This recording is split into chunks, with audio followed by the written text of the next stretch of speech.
Pessoal, muito boa tarde a todos. Pois é, boa tarde, mas isto já está de noite aqui, não é? Isto aqui é uma live que não é bem em live, tá? Isto está a sair agora na sexta-feira às 3 da tarde para o YouTube, mas isto foi gravado no dia anterior. Foi gravado no dia anterior porquê? Porque eu estou aqui com a Vera Maia e com o Luís Diogo, ou para os amigos, LD. E nós estamos aqui numa imersão, estamos aqui num mastermind, e o que acontece é que eu amanhã não... Aliás, eu a esta hora não podia estar em live com vocês e trouxe estes dois convidados magníficos. Nós temos aqui um tema espetacular para falar aqui com vocês e como não podia estar em live, a gente gravou antes e disponibilizamos. O importante é não falhar ao compromisso. Vamos ao nosso conteúdo. O que é que nós vamos falar sobre...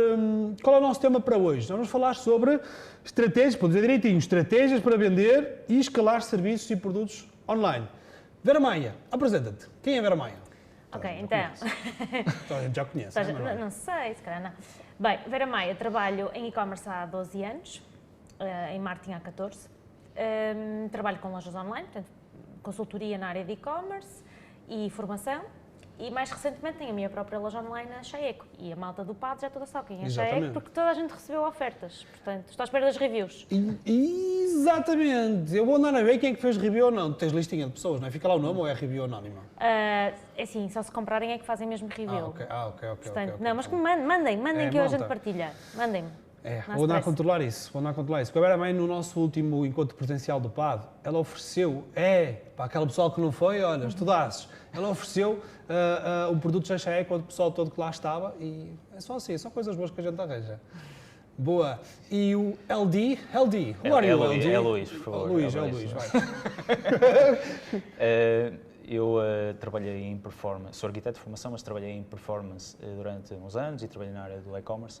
E depois, uma altura na minha vida que decidi aplicar esses mesmos conceitos e todas essas vantagens que a transição para o online traziam para o retalho, tentar aplicá-los aos serviços e tenho empresas na área da saúde, de prestação de serviços, tenho também empresas na área da consultoria, de prestação de serviços e durante estes últimos anos tentei resolver o problema dos serviços online e ultimamente estou a tentar transformar esse know-how numa plataforma que estamos a desenvolver, que é o OneBlind, que basicamente vai tentar resolver esse problema dos serviços venderem online em escala.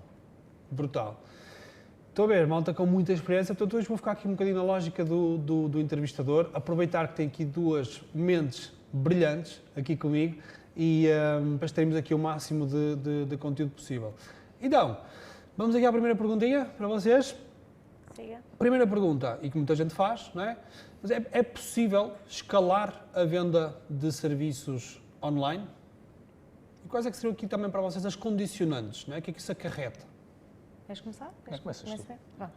Então, aqui, no caso de Tudo Sobre E-Commerce, porque acho que é um bom exemplo e preferia dar exemplos, no caso de Tudo Sobre E-Commerce, tudo o que nós fizemos desde o início foi criar conteúdo sobre a área, muito em SEO, muito conteúdo blog, mais tarde redes sociais e tudo mais, e isso permitiu-nos hoje ter um posicionamento no mercado que quando pesquisam por nós aparecemos, portanto conseguimos muito facilmente escalar as leads que recebemos no nosso site, porque nós não fazemos outbound, não fazemos trabalho comercial, fazemos sempre a angariação de leads e depois vamos trabalhando, portanto o nosso cliente já vem muito aquecido quando vem ter connosco, já sabe muitas vezes até por recomendação de outros, portanto está muito preparado a esse nível.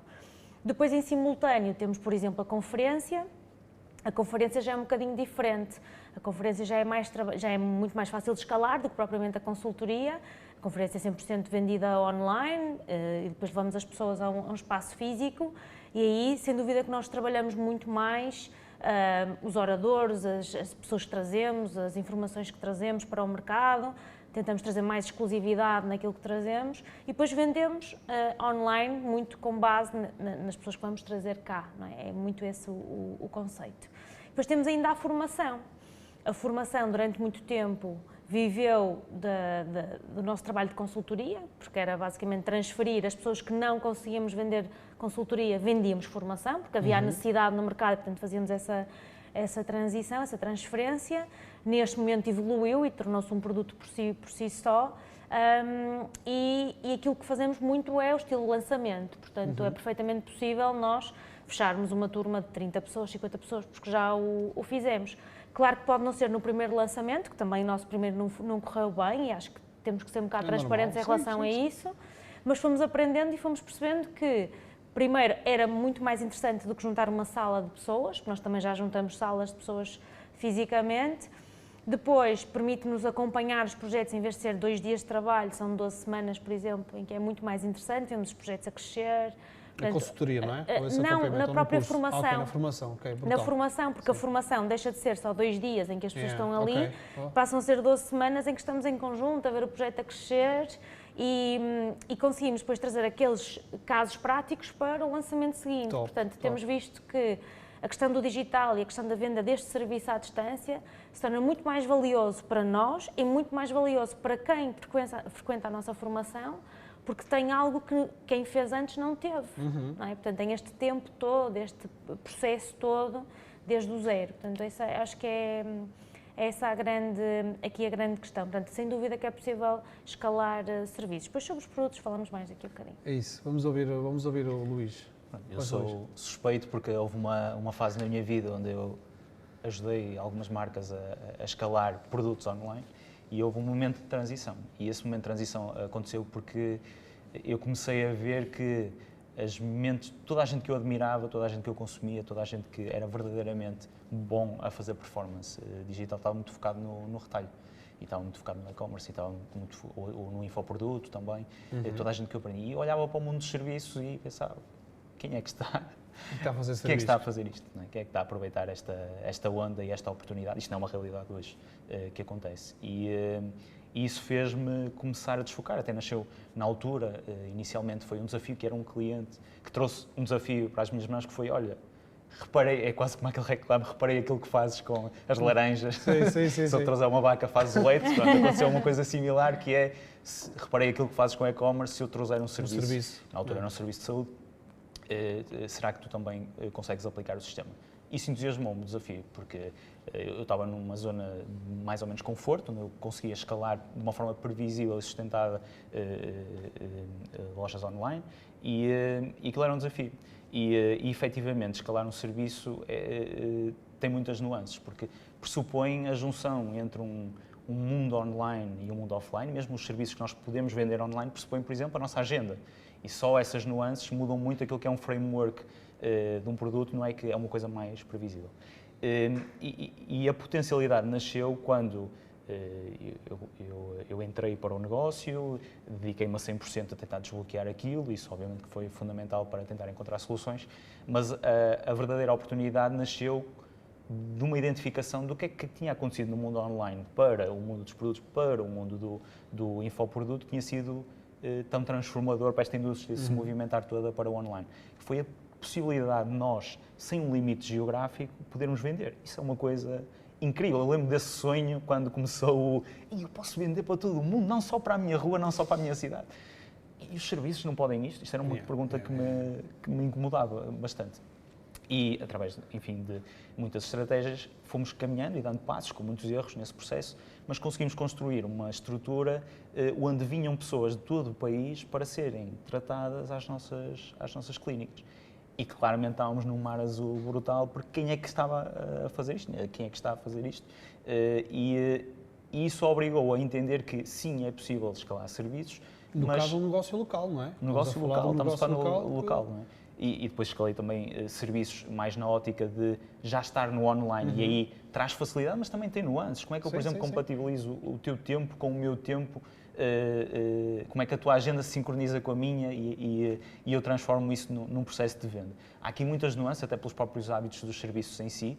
Por exemplo, pagamentos prévios é uma coisa que não faz muito sentido. No serviço a cultura não está ainda otimizada, mas a verdade é que houve uma adaptação global no comportamento de compra em todas as outras indústrias e vai acontecer uma mudança no comportamento também aqui nos serviços. Por isso, é possível escalar. No nosso caso, foi transformador para a minha vida Sim, pessoal, brutal. claramente. Consegui escalar bastante, mas também, óbvio que trouxe desafios, como tudo. Escalar uma loja online não é um mar de rosas. Há muito know-how que tu tens que ter. Aqui é igual, a nuance é a mesma e a premissa é a mesma. É sempre seduzir alguém sobre a tua visão, sobre a tua proposta de valor, sobre a tua missão, sobre o teu produto e conseguires fazer com que ela se transforme ou acredite em ti e a partir daí criar uma relação que permita com que o negócio seja sustentável. A premissa é a mesma. Brutal. E aqui no caso estamos a falar, acho que a maioria das pessoas vai ir logo colocar essa barreira à frente, do género um serviço local, ou vendo um serviço, mas de forma local. Quando falamos em escalar, se calhar a maioria das pessoas falaria em escalar, ok, é vender muito, mas a quem está aqui à volta ou por perto. E no vosso caso, vocês conseguiram escalar um serviço de um negócio local a nível nacional. Porque a questão surgiu da do online não haver surgiu da barreira, limitação, porque o que aconteceu foi, o primeiro desafio não foi esse, o primeiro desafio foi como é que eu consigo potenciar a minha audiência local. E isso, para quem vinha habituado a batalhar todos os dias com os melhores da indústria, que estão do lado claramente do e-commerce e ainda estão do lado, as melhores mentes nesta indústria estão desse lado, foi fácil porque eu não tinha concorrência local. Então, o que aconteceu foi que, com pouco orçamento, conseguimos maximizar muitos resultados e rapidamente perdi o leverage. E agora, pronto, acabou. E havia só uma possibilidade, que eu vou investir noutra localização, só que isso acarreta muito investimento. Mas atenção que não é, estamos sempre a comprar, não é? Mas no e-commerce também acarreta, porque tens que investir em stock e tudo isso também acarreta muito investimento. E ali o que fizemos foi, e se crescêssemos sem uma necessidade de um investimento à partida? Ou seja, será que nós conseguimos seduzir alguém a vir do Alentejo para, na altura era Barcelos, agora estamos mais localizados, mas para Barcelos, para usufruir de um serviço? E a resposta foi sim. Foi muita luta, foram uns meses de luta, mas a resposta foi sim. E de repente, tu tirando esta barreira geográfica, é exponencial, mas isso também acontece, por exemplo, se tu dás uma consultoria, que é um serviço. Não é? É exponencial. Tu tanto podes trabalhar para o mercado português como te posicionares no mercado internacional e beneficiar, por exemplo, do leverage do custo-hora ser totalmente diferente e tu vais ganhar esse leverage do mercado. Então há aqui oportunidades e há nuances como em qualquer negócio. Sim, mas até acrescentava uma coisa que é... tu podes trabalhar para fora e atrair clientes para Portugal pelas vantagens que tens em Portugal. Eu tenho um exemplo prático. Eu tive um cliente holandês que mudou as operações para Portugal, porque já fazia uma parte da sua produção em Portugal, e ao mudar para Portugal usufruiu de projetos de investimento, 2020 e não sei o quê, que na Holanda não tinha esses apoios, acesso a isso, não é? E ao vir para cá, a minha consultoria ficou quase de borla para ele, não é? Porque em comparação com o mercado, em comparação com o mercado, portanto, é muito interessante, porque nós podemos atrair clientes que queiram operacionalizar as suas empresas em Portugal e prestarmos um ótimo serviço cá, com as grandes vantagens de nós conhecermos muito bem o mercado e o mercado, trabalhamos daqui para fora, para clientes muito, muito bons e a nível, com escala mundial.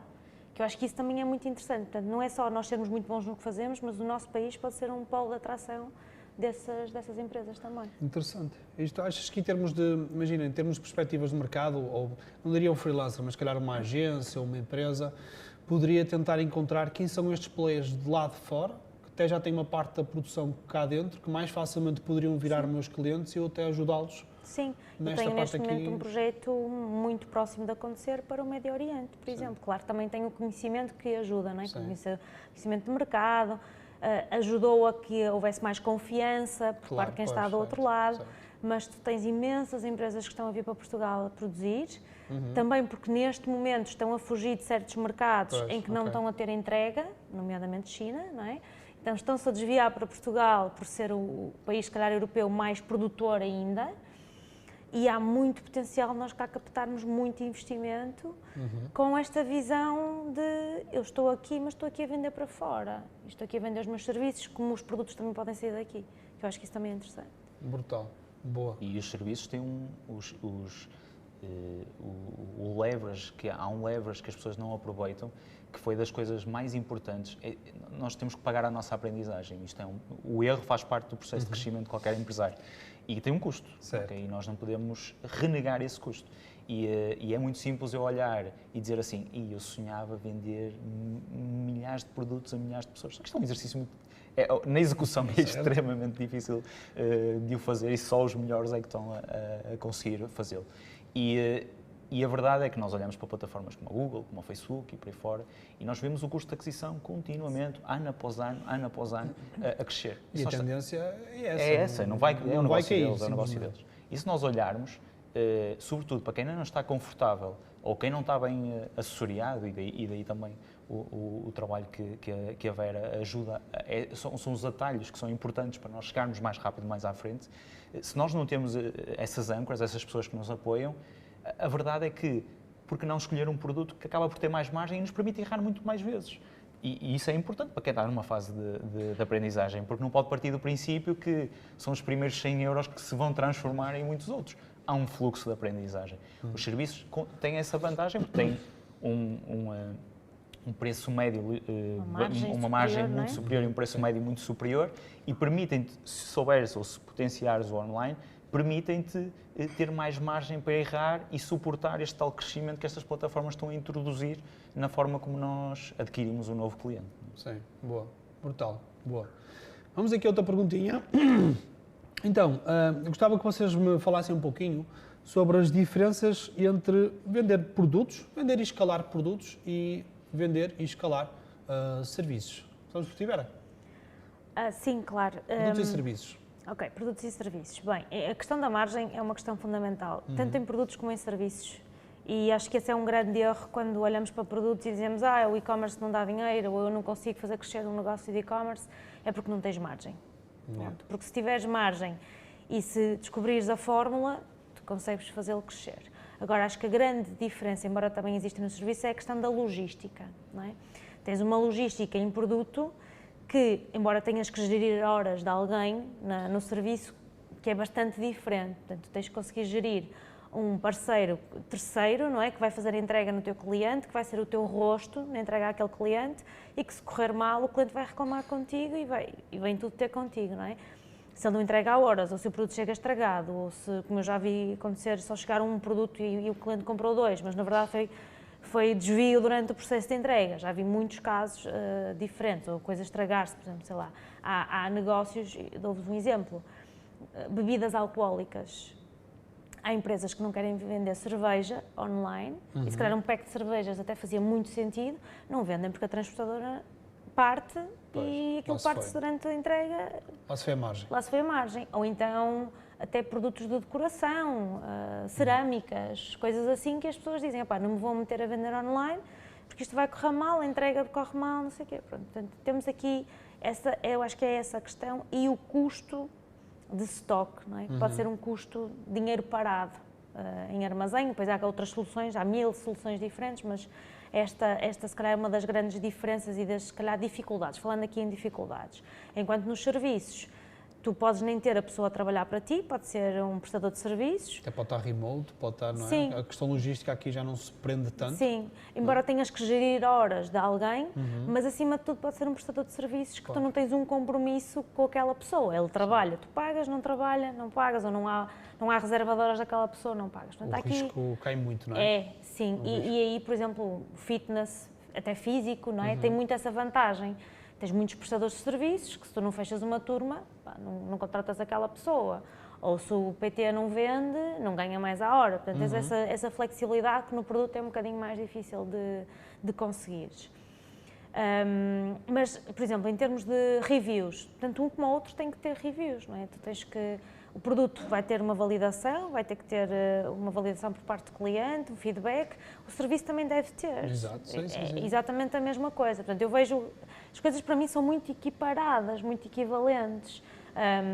Se tu não prestas um bom serviço, o cliente também vai reclamar. Sim, essa parte dos reviews, a prova social, tem tudo isso aí, não é? O passa a palavra. É como a qualidade, sim. É isso, não é? Sim, é Tu como a dirias que qualidade. o desafio para quem trabalha e-commerce, para quem vende produto, é que para escalar, não é? Os riscos são maiores, não é? Isto que eu entendo, Sim, os riscos são maiores porque a provavelmente. tua logística tem que acompanhar o crescimento do próprio negócio, enquanto que nos serviços, se tu escalares, o teu risco será sempre diminuto, não é? Porque tu podes Sim. estar aqui a subcontratar Óbvio que depende muito sempre do serviço que... Claro. Porque há serviços que exigem um investimento. Equipamentos. À frente, equipamentos, e por aí fora. Consumíveis, não é? Mas é um bocadinho mais on the go, não é? Tipo do género, alguém recebes o dinheiro do cliente ou tens o cliente e depois é que vais buscar os recursos ao mercado para te ajudar a fazer determinado... Sim. Tens mais tempo para prestar o serviço. Exatamente, enquanto que no e-commerce já tens de estar preparado. Correto. Já tens de estar preparado, não é? Sim, mas também podes testar o mercado, ou seja, tu também podes ter um MVP, portanto podes ter um mínimo de entrega ao cliente e depois podes ir melhorando o produto ao longo do tempo. É mais difícil, dou o exemplo da Chaeco. Na Chaeco era impossível. Okay? Eu dou sempre este exemplo.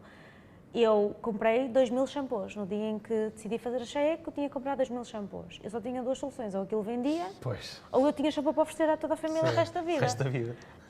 Tinha presentes de Natal para o resto da vida. Era a única solução.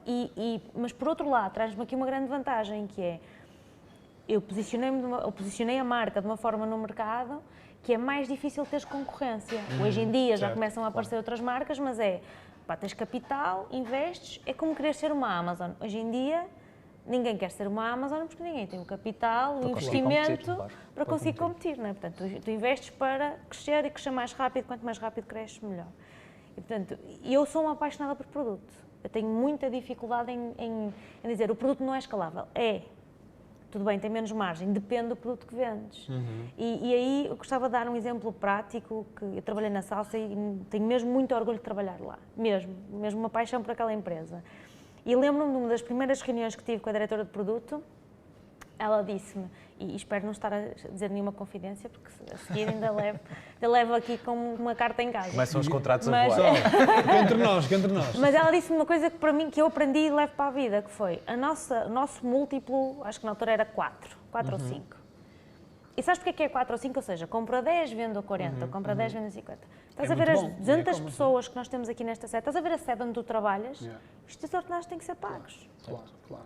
Portanto, a única forma é ter margem. Margem baixa num produto com não este paga. risco, não é? O risco humano, o risco de fábrica, o risco de espaço, o risco de máquinas, o risco de marketing, todo o investimento que é preciso ser feito, tem que haver margem, senão... Não paga. Não é? E depois temos a questão que o Luís estava a falar há pouco, a parte da aquisição, a tendência é cada vez subir mais, não é? Se tu não tens margem, tu chegas a um dia, quer dizer, vai estar sempre... Otimização da parte da empresa. Eu começo pelo ponto de convergência, que é um negócio. Produto e serviço é um negócio. E a estrutura é sempre a mesma. Temos de ter capacidade em atrair uma pessoa, temos de ter capacidade em converter uma pessoa e temos de ter muita capacidade em reter uma pessoa. E este challenge, o desafio é o mesmo tanto para os serviços como para os produtos, porque se nós não temos capacidade em atrair, há algum momento que a nossa torneira se vai fechar. Se nós não temos capacidade em converter, significa que o nosso custo para atrair não vai ser monetizável. Se nós não temos capacidade para reter, significa primeiro que o nosso produto ou serviço não é assim muito bom, mas significa também que estamos a expor o nosso negócio ao custo da atração, porque temos de estar sempre a atrair clientes novos. Okay? E eu diria assim, que seja serviço ou seja produto, é difícil um negócio sobreviver se estiver sempre dependente da atração. Não é? E existem estratégias premeditadas para isso acontecer. Se não existir recorrência, não é? Exatamente. Por exemplo, aqui no caso da venda dos produtos, por exemplo, na Chaeco, eu posso afirmar que a Chaeco vai ganhar dinheiro ou vai começar a fazer dinheiro na recorrência e não na primeira compra, não é? Sim, é essa a estratégia. É essa a estratégia. E nós temos a questão dos números, e nós vamos falando muito entre nós de números, mesmo no ambiente em que estamos. Nós sabemos exatamente qual é que é a frequência média de compra, em quantos dias as pessoas demoram a repetir, sabemos exatamente quantos clientes são novos cada mês, quantos é que são repetidos, sabemos exatamente qual é a fatura média de cada um deles. O investimento é que já é mais difícil de nós medirmos exatamente, porque quando tu investes num remarketing, um remarketing tanto é para um cliente que começa agora a jornada, como é para um cliente que já existe, não é? Sim. Este é um grande ponto de separação entre os produtos e os serviços, que foi a grande batalha onde eu tive que investir literalmente muito dinheiro e tempo e recursos altamente qualificados para conseguir resolver, que é muito difícil nós encontrarmos alguém que preste um serviço, seja alguém mais qualificado para o mundo online, como a nossa geração que se calhar vende uma consultoria por aí fora, ou alguém local, e nós lhe conseguirmos perguntar qual é o teu custo de aquisição, qual é o teu ticket médio, qual é a tua taxa de recorrência. O pessoal não saber. E as pessoas não sabem, e elas não sabem por uma razão. O pessoal da e-commerce sabe. E há uma razão lógica para isso. e que é o problema que eu quero resolver, que eu gostava muito de resolver, que é o momento do início da nossa jornada de sedução de alguém e o momento onde essa pessoa compra, ou seja, firma um compromisso com a nossa empresa, no espaço do e-commerce acontece puramente online. Não, e acontece puramente online. E é mais rápido tipicamente, não é? Na parte dos produtos. Pode ser a nossa... Depende do serviço. Depende de muita coisa. Mas é controlável online. E sendo controlável online, apareceram uma série de soluções, como o Shopify e muitos outros, que desenharam soluções onde nós conseguimos beber essa informação e pivotar o nosso negócio em função daquilo que resulta e em função também daquilo que não resulta. Os serviços têm muito essa dificuldade. Porquê? Primeiro, a forma mais tradicional de potenciar um serviço é através da geração de leads, não é? A tua audiência, muito provavelmente, muita gente faz geração de leads. Mas eu aposto que, arrisco que 90 e muitos % não conseguem acompanhar o retorno dessas leads lá no fundo, quando o negócio. Porque o cliente fica com as leads, trabalha as leads e depois eles não conseguem acompanhar o rastro dessas leads.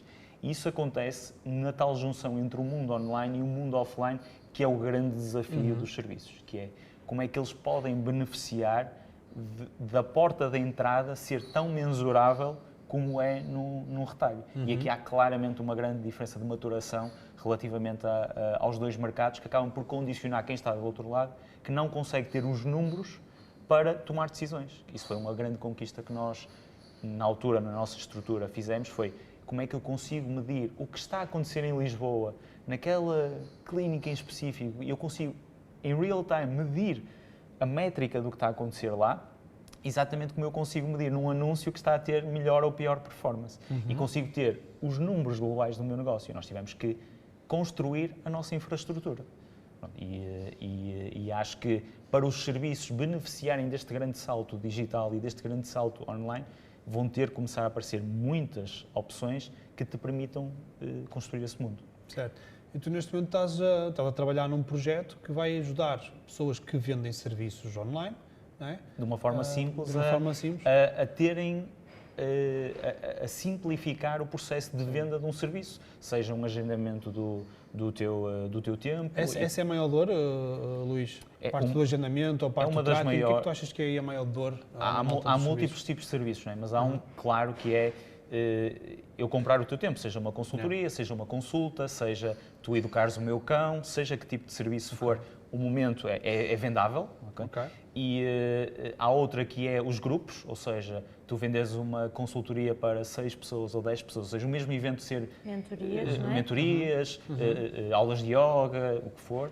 E depois há outro que é os planos de recorrência, que é muito interessante para trabalhar a tal recorrência, que é, imagina que o sistema de pagamento, eu acho que toda a gente tem um problema nos serviços que é quase nunca pagam a horas, não é? Isto é uma dor muito grande, mas isto fere muito aquilo que é o negócio. E os planos de recorrência, de tu poderes receber os pagamentos com uma recorrência na tua loja onde estão todos os teus dados, onde está toda a tua carteira de clientes e tu consegues ter não só as medidas daquele cliente, mas do teu negócio em si, são alguns dos problemas que nós já identificamos que são interessantes de resolver.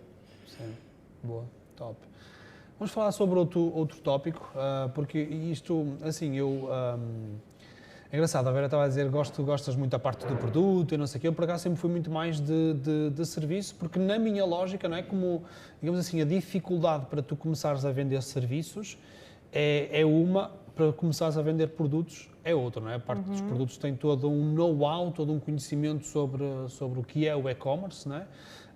Que a parte dos serviços normalmente tu não tens, não é? Por exemplo, para prestar consultoria, basta eu ter o conhecimento sobre aquilo que eu quero fazer, sobre aquilo que eu quero falar e ter uma forma de eu vender o meu tempo a alguém, não é? Um canal ali de captação desses interessados e está feito, não há cá correios, não há cá negociar preços com nada, o único preço que eu vou negociar é com a pessoa. Então eu sempre me foquei muito nesta parte dos serviços.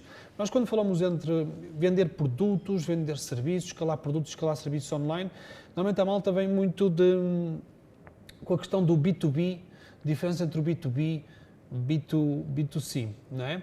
E eu ouço muitas vezes, não sei se vos acontece também, que é, mas isso para B2B é diferente, não é? Parece que o B2B é assim uma coisa...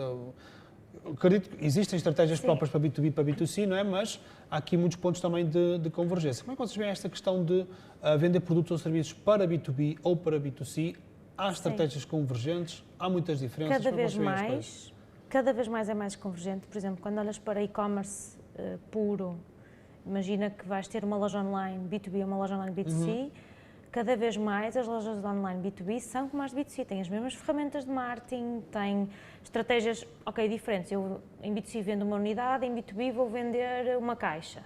São estratégias diferentes, tens regras comerciais diferentes, mas em termos de marketing, em termos de conteúdos, tudo, há muita convergência mesmo, e cada vez mais as plataformas B2B são plataformas brutais, como são as B2C a esse nível.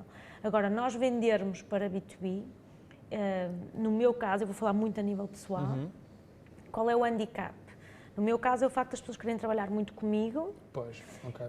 E embora eu tenha uma equipa brutal... Na parte da consultoria também, Na parte da consultoria, é essencial, eu tenho uma equipa brutal, mas as pessoas querem trabalhar com a Vera. Okay? E aí o produto dá-me uma liberdade, que é ninguém precisa saber quem é a Vera. Certo. A Vera aparece porque tem que haver alguém que seja um CEO e mais ninguém quer da empresa, ou seja, mais ninguém quer dar a cara e eu não me importo, não era o meu objetivo primordial quando lancei o negócio, mas não me importo, mas eu quero que ele viva sem mim. Sim. E é tudo sobre e-commerce, não vive sem mim. Mas também tu tens um produto muito sustentado na tua marca pessoal, não é? Quer tu vendas para empresas ou para o consumidor final, a formação cresceu assim, o pessoal também quer a Vera, não é? Sim, ele cresceu assim. A empresa já se chamou Vera Maia, limitada, a empresa chamava-se assim. Os meus recibos chamavam-se, eram assim, estás a perceber? Só amplificava o problema. Até que eu percebi que isso era um problema, então, não, o Nelson e a Sónia quando entraram na empresa, e a Bárbara, o e-mail deles era nelsonpeixoto@veramaia.com. Era um problema, ok? Estavas a lembrar o cliente constantemente. Sim, os teus heterónimos, que era não é? eu que tinha que lá estar, não é? Mas depois existe aqui uma outra questão, que um amigo meu diz muito isto e é verdade. O cliente, em B2B, o cliente, por ele, dividia sempre os prejuízos, mas nunca divide os lucros. Ok? Enquanto que quando tu prestas um serviço a B2C, sei lá, uma formação, por exemplo, ou uma massagem, ou um serviço de terapia qualquer, pode correr mal, claro, mas é muito mais difícil haver essa exigência por parte do cliente. Claro, o cliente pode reclamar, não é? O cliente pode reclamar, olha, fez-me uma massagem e não fiquei bem. Claro que pode. Claro que pode fazer a formação e não gostar assim tanto da formação como achava que ia gostar. São as devoluções. São as devoluções, não é? Do e-commerce. Mas no B2B, a exigência é uma coisa que eu acho que é surreal e isso também me deixa desconfortável. E depois a questão dos descontos, que também há um bocadinho falavas. Em B2B a malta toda pede desconto e não sei o quê. Em B2C já começa a ser hábito, mas os meus clientes, ou clientes potenciais, quando me vêm pedir descontos, eu digo-lhe assim, olha, eu nunca lhe vou pedir um desconto no seu projeto. Nunca. Eu compro tudo full price nos meus clientes. Tudo. E exijo pagar full price nos meus clientes porque eu não quero que eles me peçam a mim o mesmo. Portanto, eu acho que há aqui essa questão de toda a gente quer dividir prejuízo, ninguém quer dividir lucro. E isso para mim deixa-me desconfortável, porque eu tenho que ser clara e sincera. Nem sempre corre bem. Óbvio. Há projetos. Não, a maioria das vezes nem vai correr bem. Há certos projetos que não estão validados, não é? Costumo dizer isso. Então, quando nós vamos trabalhar um projeto de consultoria, um projeto até de gestão de anúncios, por exemplo, de um negócio, de um e-commerce, que ainda não está validado, que ainda não sabem vender, eu digo assim, há uma grande probabilidade de dar asneira, a probabilidade de asneira é muito maior do que dar certo. Eu acho, exatamente, tipo, é muito vamos, maior. Olha, vamos investir para aprender. E essa aprendizagem pode significar dar lucro, mas há uma probabilidade muito grande de não dar lucro. Mas vamos aprender qualquer coisa. Essa aprendizagem tem um investimento, tem um custo. Sim, não é? Portanto, aí eu acho que é grande diferença de B2B para B2C. O cliente também reclama, o consumidor final, claro que reclama, com razão ou sem razão, não há aqui questões, mas não há uma pressão tão grande. No B2B, eu que vendo serviços, eu sinto que muitas vezes nos querem responsabilizar pelo sucesso daquele negócio. Achas que isso aí também tem a ver com expectativas? Já me acontecia antigamente, sabes, acontecia muito isso nas partes das consultorias e era uma coisa depois que me gerava também alguma ansiedade. Claro. Não é? Tipo, ok, nós estamos a vender uma consultoria, estamos a vender um serviço e eu vou dizer uma coisa, que eu acho que nós queremos sempre mais que ao cliente que dê certo, não é? Porque é o nosso brigo, está lá, o nosso trabalho. E nem tipo, todos, nem todos. Infelizmente, nem todos. Sim, mas nós queremos... Isso és tu que não te contentas com um produto medíocre. Sim. Mas às vezes, tipo, nós sofremos aquilo às vezes mais que ao cliente. Parece que estamos à espera que aquilo dê certo para sermos nós a dar a novidade ao cliente que aconteceu alguma coisa e aquilo vai transformar os negócios. E eu hoje em dia trabalho muito esta parte aqui, para mim é fundamental, até mesmo na parte da retenção, como estamos a falar, gestão de expectativas. Muitas vezes os clientes entram, a primeira abordagem é mas eu quero faturar 50 mil euros, quando é que eu vou faturar 50 mil euros? Mas depois, vamos à terra, calma, onde é que tu estás? Tal. Não é? Começar a fazer um plano para as coisas, uma coisa mais realista. Depois e outra coisa, envolver o cliente também muito no processo para ele perceber que as coisas não é tipo, porque eu contratei a Vera Maia é melhor, eu agora posso pensar já em faturar 1 milhão e ainda não estou a faturar nenhum.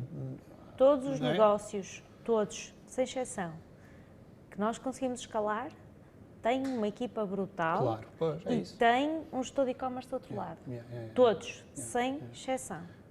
Percebes? E normalmente produtos validados ou é um bocadinho de tudo? De tudo, tens de Mesmo... tudo. Mas experiência própria são lojas online que existem há mais de 10 anos. Pois, é isso. É produto validado, com estrutura, com capacidade de investimento. Aí não há milagres. Aí, ou as pessoas querem comprar ou não querem comprar aquele produto. Há uma equação. Sim, tenho clientes que há 5 anos faturavam 60 mil euros e este ano já ultrapassaram 1 milhão. Outro com 250 mil euros, há 5 anos, hoje o objetivo é faturar 4 milhões este ano. Agora, não é do dia para a noite. Exatamente. Não é de um pontapé numa pedra e nasceu uma loja de 10 milhões de euros. E há investimento, há estrutura, há equipa. Acima de tudo há risco, isso. Acima de tudo há isso. Da mesma forma que os nossos próprios serviços e serviços com quem nós colaboramos conseguem chegar a essas escadas de valor. Ou seja, é um processo muito particular, obviamente, de cada estrutura, mas dá trabalho e a verdade é que essas expectativas que tu falavas, que os clientes acabam por ter, tem muito mais a ver com a própria mentalidade do cliente. Do cliente não querer enfrentar essa realidade e muitas vezes esta questão de um produto validado é quase que ele é o único apaixonado por aquilo e depois o mercado comprova-nos que ninguém quer comprar aquilo. Sim, ou em escala aquilo é insuportável. E eu acho que a diferença entre o B2B e o B2C, além de todas estas que concordo a 100% com aquilo que a Vera disse, é também muito do desafio que tu vais querer resolver. Porquê? Porque naquela lógica da atração, da conversão e da retenção, há vantagens e desvantagens nos dois modelos. Por exemplo, enquanto que num modelo de B2B normalmente o custo de aquisição é maior porque das duas uma, ou é puramente online e é menor aí, ou então é através de contactos, aceder a redes de distribuição, enfim, o que for, há um investimento que é feito ali que tem que ser mensurável. O custo de aquisição é maior, mas depois a retenção também é muito maior, porque crias uma relação com aquela empresa e aquela empresa vai-te comprando o serviço, se for bom, não é? Mas vai-te comprando o serviço durante algum tempo. Numa relação B2B, podes provocar a retenção, efetivamente. Aliás, numa relação B2C, podes provocar a relação, efetivamente, mas há mais aquela ideia de uma transação. Sim. É difícil tu teres duas vezes recorrência ou 3 vezes recorrência. Depende, obviamente, do tipo de serviço. Não é? Pode ser mais pontual, menos pontual. Mais por exemplo, um cabeleireiro acaba por ter mais recorrência, mas a verdade é que um modelo de negócio está mais assente na retenção, o outro modelo de negócio está mais assente na saúde, é sempre a saúde, não é? Mas a saúde entre a relação entre quanto é que pagas para adquirir um cliente e quanto é que esse cliente dá de retorno, porque tens de ter capacidade na primeira compra, explorar muito o maior potencial que tu conseguires sobre aquele consumidor. E isso muda completamente o jogo que tu queres jogar. Não é? Uma coisa é tu queres dar esta tua proximidade e é óbvio que as pessoas te procuram a ti e querem aceder a ti, porque tu foste a autoridade, o layer de confiança que lhes permitiu eles quererem confiar na tua estrutura para o fazer, e eles vão querer essa... Sim. Porque eles não se comparam com os outros clientes, para eles são o cliente e o único que importa. É isso, e eles vão querer essa porta, não é? Do outro lado, tens uma relação menos informal, por exemplo, que tem benefícios também, como ninguém sabe, até algumas pessoas que são prestadores de serviços nas nossas estruturas, quem eu sou. Ou seja, há claramente uma capacidade de eu me desligar do próprio negócio, que traz vantagens, mas também traz outros desafios, que é dominar, tens que ser muito mais rigoroso no controle dos números, porque tu é muito mais volátil, não tens uma relação tão próxima, não controlas tanto, tens que ter outro tipo de ferramentas para conseguir controlar essa escala. Sim, boa, faz sentido. Uma coisa aqui que eu me lembrei, quando soube isto aqui, mas isso funciona para B2C, não funciona para B2B. E muitas vezes quando falo com clientes de B2B, das primeiras coisas que me perguntam sempre, ou das primeiras coisas que vêm à cabeça do cliente, não é? Quando é para vender, seja produto, seja serviço, é o LinkedIn. A pessoa tem muito aquela coisa de que eu vendo para empresas, então o melhor sítio para vender é o Depende. LinkedIn. O que é que acham sobre isto aqui? Acho que depende, porque não vais vender a cabeleireiras no LinkedIn. Não vais vender esteticistas no LinkedIn. Mas mesmo nos serviços, por exemplo, no caso. Eu dou-te um exemplo. No meu caso, é a plataforma que eu escolhi. Aliás, acho que é a única, é a única plataforma Neste que, momento estás a sentido para trabalhar, ti. não é? que eu exploro e que as pessoas me podem contactar. Mas a ideia, ou seja, o meu público-alvo são, para o OneBlind, são pequenos empresários que trabalhem em serviços e que queiram, das duas uma, ou começar a sua jornada ou que queiram dar o passo para online para escalar o seu negócio. O ambiente é online, não é? O caso do cabeleireiro ser coisas mais Exatamente. offline, é normal que o LinkedIn não fique tão associado, não é? Seja se calhar mais um Google Pesquisa e Exatamente. coisas assim, E mas aqui- no teu caso, como é um ambiente totalmente online, E é B2B Não é? na E prática, é B2B, porque eu estou a ajudar focaste no pessoas LinkedIn. a escalar um negócio. Não é? Ok. Ou seja, há claramente uma visão profissional logo sobre aquilo que nós estamos a falar. O nosso tópico é profissional. Ok. Então nós usamos eu uso o LinkedIn como a construção da minha comunidade, é lá que eu pretendo, sendo que eu estou a dar estes primeiros passos digitais, isto seja um passo, mas mais exposição digital, e o LinkedIn foi a plataforma que eu escolhi. Já nos outros negócios, que têm uma relação muito mais B2C, são plataformas diferentes. Por exemplo, o negócio da área da saúde tem uma faixa etária maior, o Facebook continua a ser a plataforma Pois, de exatamente, eleição. é isso, E não faz sentido o TikTok é uma solução para também que estamos a explorar para este género de comunidade. Então acho que tem muito mais a ver, como a Vera estava a dizer, nos adaptarmos ao contexto e entender muito bem para quem é que nós queremos falar e não tentar falar para toda a gente. E depois escolhermos onde nós acreditamos que estas pessoas já se comportam, já se organizam em comunidade. Porque o que nós vamos fazer é simplesmente transitar essa comunidade para dentro da nossa esfera e depois conseguir trabalhar essa comunidade, agregar valor a essa comunidade e monetizá-la de alguma forma. Sim. Sim, eu tenho estado a testar várias coisas, tenho mesmo estado a testar várias coisas porque há determinados canais, nomeadamente redes sociais, nunca foi o meu canal, o meu background antes do e-commerce era SEO e Google Ads, portanto de todo, mesmo hoje em dia ainda não compreendo muitas vezes aquele ecossistema e nunca trabalhei muito bem as redes sociais minhas próprias, nunca tive essa intenção. Eu hoje começo a testar coisas diferentes e eu gosto muito da ferramenta nova, sou muito da coisa da New Shining Object. Eu gosto muito de ver como é que funciona. Eu sou do tempo de Second Life e aquelas coisas todas. Portanto, É porreiro. sou mesmo do tempo de Second Life e fiz apresentações na universidade dentro do Second Life, portanto, pessoas estranhas. E então agora, por exemplo, estou a experimentar o TikTok. E uma coisa que há dias... Na Checo? Na Checo e Ok, mesmo meu pessoal, percebes? Na Checo tive assim... Fiz uns testes, investi algum dinheiro, assim, algumas coisas e eu acho que correu bastante bem para o investimento que fizemos. Também recomendado para outras pessoas do meio com quem temos falado. Mas, acima de tudo, é acompanhar determinado tipo de pessoas que vão crescer e que eu quero, à medida que eles vão evoluindo e vão crescendo, que nós estejamos lá. Nomeadamente, no caso da Checo, o caso do TikTok é, se calhar não vais comprar agora, mas tu tens um perfil de alguém que está mais preocupado com estes temas, que está mais preocupado com o meio ambiente, que está mais preocupado com o futuro do planeta e posicionar a Checo junto destas da geração futura, né? Desta geração que está ali, que se preocupa com isto, que nós não nos preocupamos, que se calhar nós, não digo nós, mas se calhar há certas pessoas que não se preocupam tanto eventualmente. Porque claramente quando vamos testar certas coisas em outros canais não funciona assim tanto.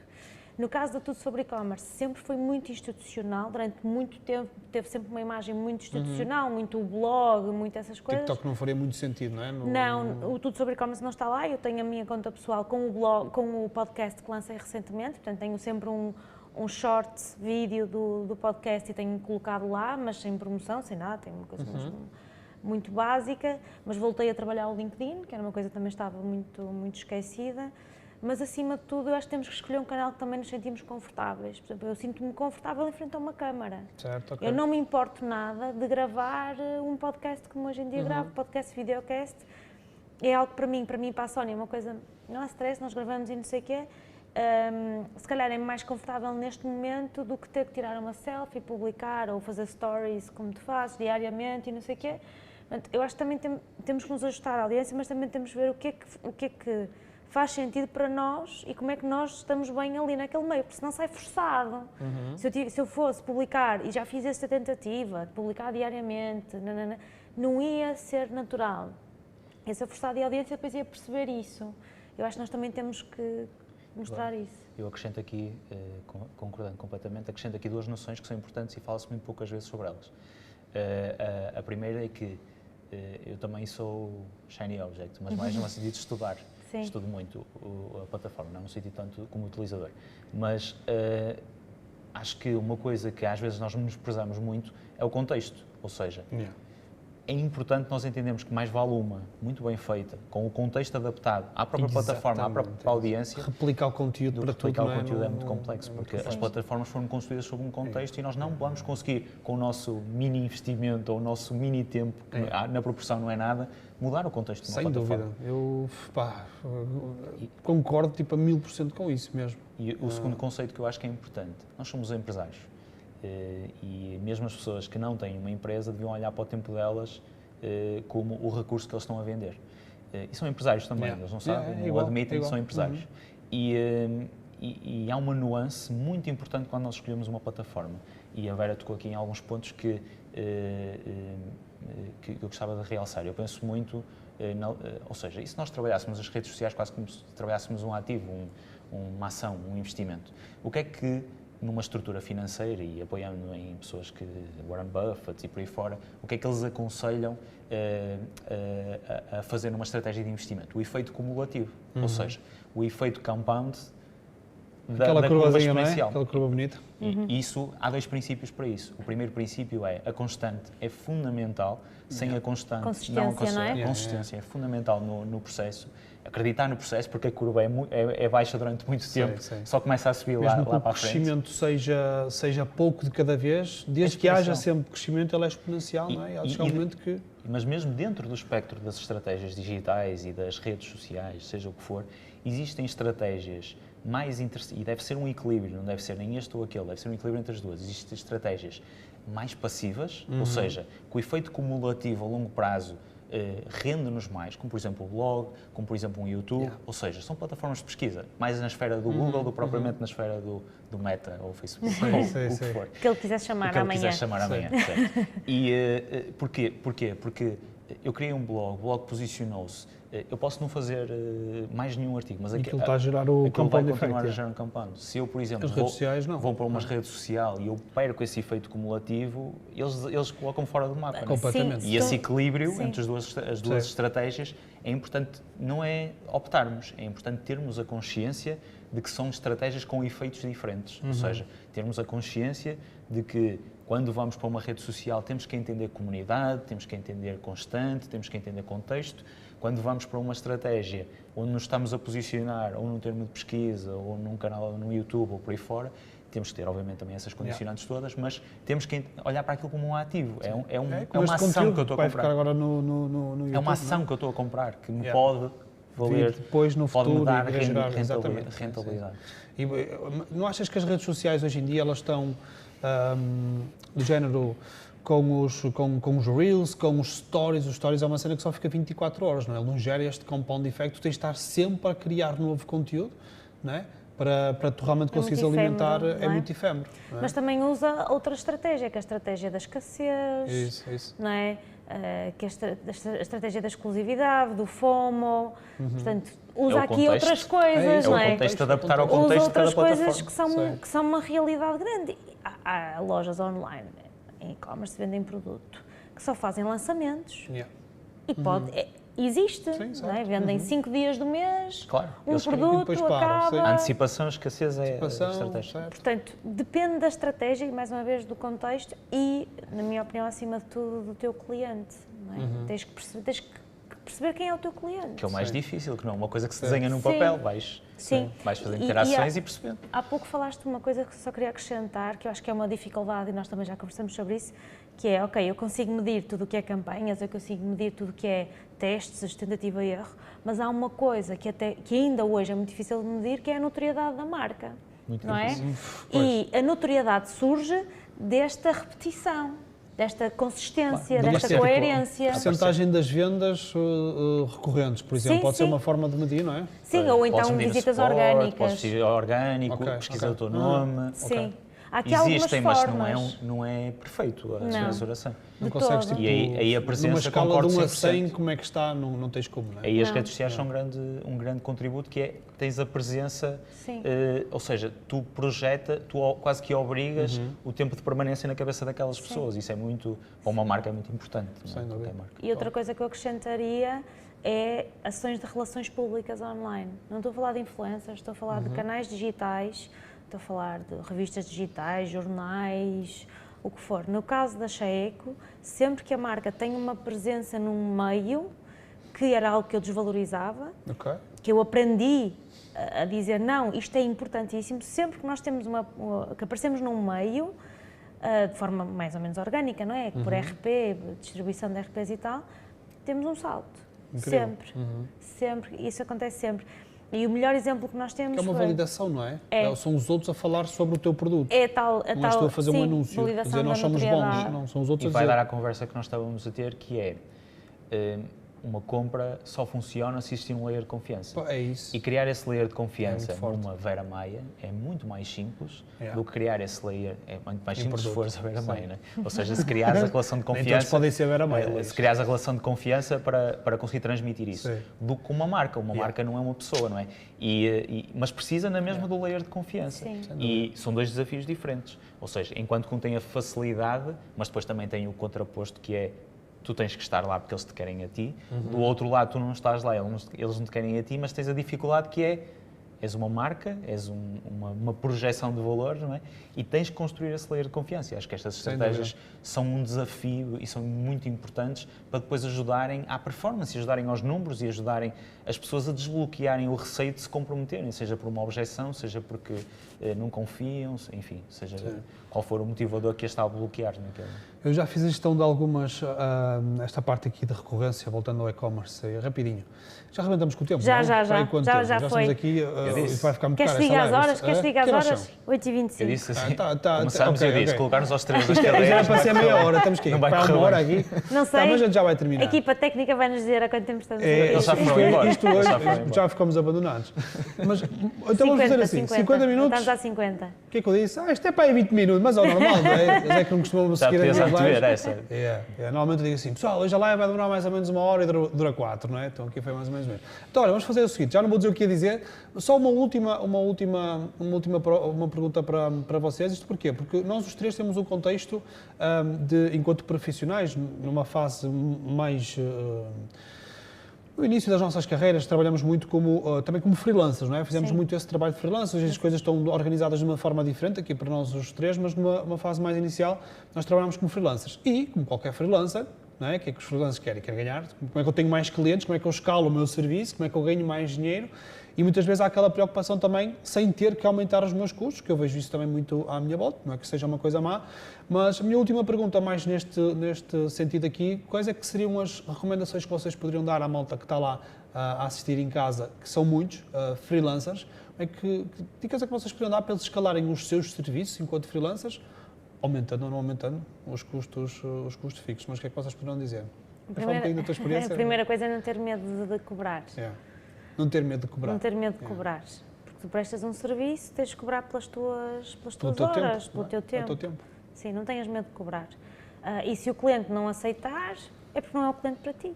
Exato. Acho que é isso. E isso é uma coisa que eu tenho mesmo batalhado muito com o meu grupo de mentoria, dos ProLance, que é a malta tem medo de cobrar. Nós normalmente tendemos a mandar o preço que achamos que o cliente vai aceitar, não é? E não tem que ser assim. Tem que mandar o preço que é justo para mim.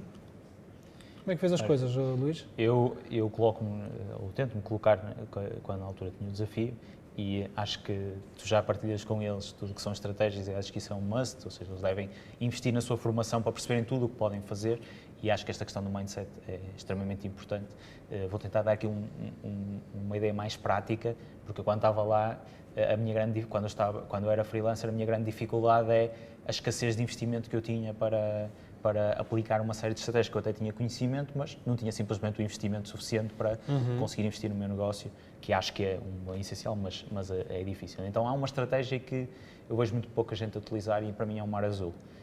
E que tem muito a ver com o fundamento como começa qualquer relação, que é com freelancers, como marca, o que for. Falamos aqui dela muito pontualmente, mas que é a relação de agregar valor primeiro.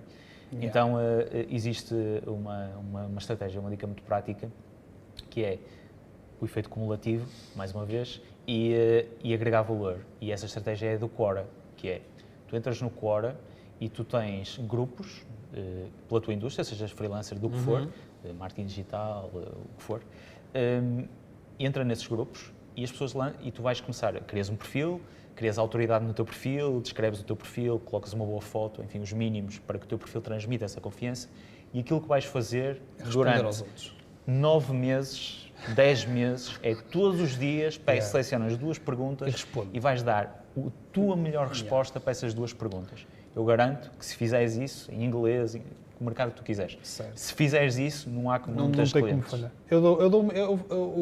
A base do meu crescimento... E não custa dinheiro. Foi essa. Não era no Quora, na altura era fóruns e grupos do Facebook. Grupos do Facebook. E, aliás, eu vejo na minha comunidade, lá no PAD, freelancers a terem muito trabalho contratado dentro do próprio PAD. Porquê? Porque quando a malta vai lá e faz uma pergunta, parece-me quase sempre os mesmos a responder. Pois. E quem é que as pessoas vão contratar? A confiança, o layer de confiança cria-se logo responde, ali. Claro. Não é? Tipo, repara que é quase um resumo de tudo. É layer de confiança, é constante. Exatamente. Só que é difícil manter uma resposta todos os dias, ou 2 respostas todos os dias durante 10 meses. Sim. Mas quem é que disse que fazer negócio a ganhar dinheiro é fácil? Sem dúvida. Essa não tem mesmo como falhar. Quem disse, muito provavelmente não é uma boa pessoa para... Criar confiança é mesmo... Aliás, eu vejo isso, por exemplo, na minha agência, agora não tanto, eu tento me descolar um bocadinho da agência, mas nos inícios da agência, todos os clientes que nós tínhamos vinha da minha formação. Claro. Porquê? Porque a formação ajudava a criar este layer de confiança. A pessoa vinha, sentava, pagou, tal, viu, ok, coisa. Entendeu o valor, recebeu o valor, agora quero-te contratar. As pessoas querem mais. É isso mesmo. Quando elas percebem que tu, sem nenhum compromisso, já agregaste valor, o que é que será que ele me pode dar se eu trabalhar com esta pessoa? Nível seguinte. Exatamente, sim. Boa. Pessoal, estamos com fome. Estamos a ser observados. Isto era para ser meia hora, acabou por ser uma horinha. Estamos a ser pressionados. Esta live acabou por ser um 31. E foi, não é? Eu acho que foi um sucesso o tempo. Sucesso. Porque eu achei que ainda... Bateu na hora. Pá, eu já Rodrigo, estou cansada. Vamos lá embora? Vamos, temos fominha. Vamos jantar, tenho que pegar para casa. Obrigado pela vossa companhia. Deem feedback aqui sobre esta live. Onde é que tu podem mandar feedback? Instagram? Vera Maia. E tu? LinkedIn, ou então podem se inscrever no Unblind para serem testers. Exatamente. Vamos para o link, não é? Como é que é o seu... Exatamente. Eu ponho na descrição o link. Unblind.io, mas eu posso depois enviar. Sim. Comprem produtos da Cheec. Exato, comprem produtos da Cheec, deem reviews, que isso é importante. Não é só levar e usar e tal, dizer que usam. É preciso usar reviews. E depois o Luís também quer feedback na sua plataforma, que resolve aqui a questão dos serviços. Nós temos uma fila de espera. Porque eu queria ter nesta fase inicial Cunha, que ele passa-vos à frente na fila de espera. Um contacto com essas pessoas, até para entender as frustrações e as dificuldades delas. E é uma troca, a plataforma é gratuita, por isso não tem Pessoal, os links estão aqui na descrição, está bem? Aqui, estou a ver aqui. Descrição aqui neste momento. Gente, beijinhos, abraços, obrigado pela vossa companhia. Deem feedback, está bem? Beijinhos, bom fim de semana para vocês e até à próxima live. Tchau, tchau. Obrigado a vocês. Obrigado. Tchau, tchau.